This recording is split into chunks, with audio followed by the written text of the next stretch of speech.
A common argument against atheistic materialism is that it's simply unlivable, and there are typically two ways of making the argument.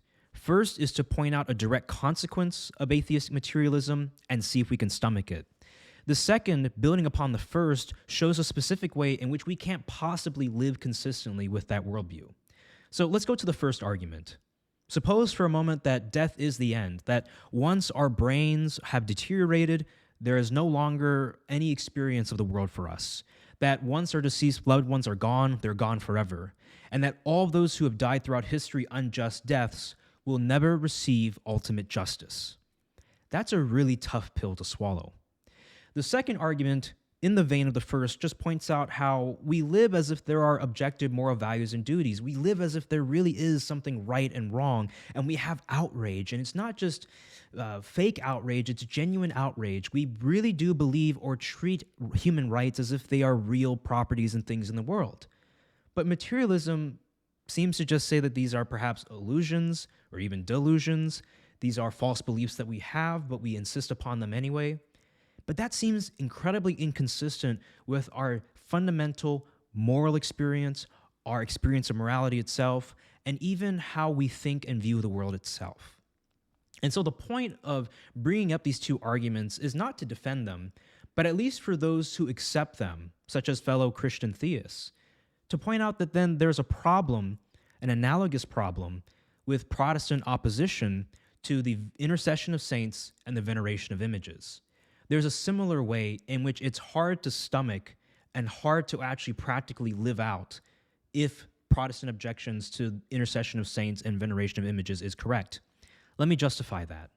So first, with the Intercession of Saints, how many times have we heard other fellow Christians, even Protestant Christians, saying, "Grandma's watching out for me in heaven," or "I felt his presence in the room," or "I think she communicated with me"?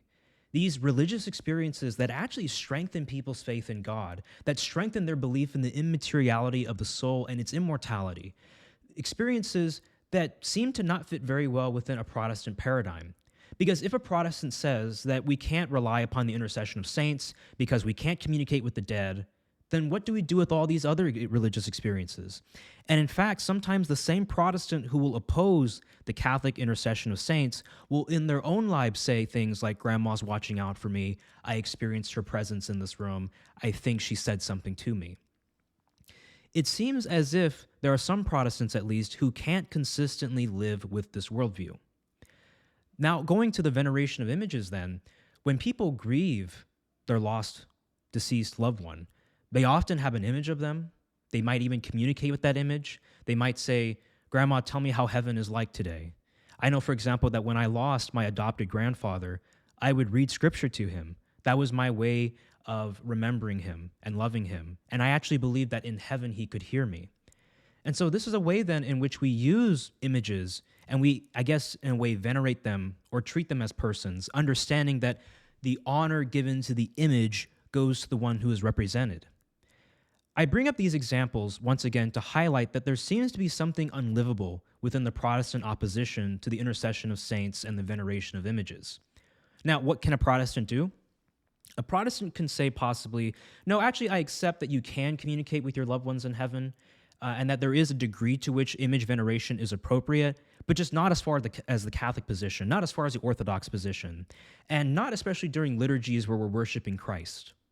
So this is interesting because then it accepts at least something like the intercession of saints, that you can communicate with your deceased loved ones.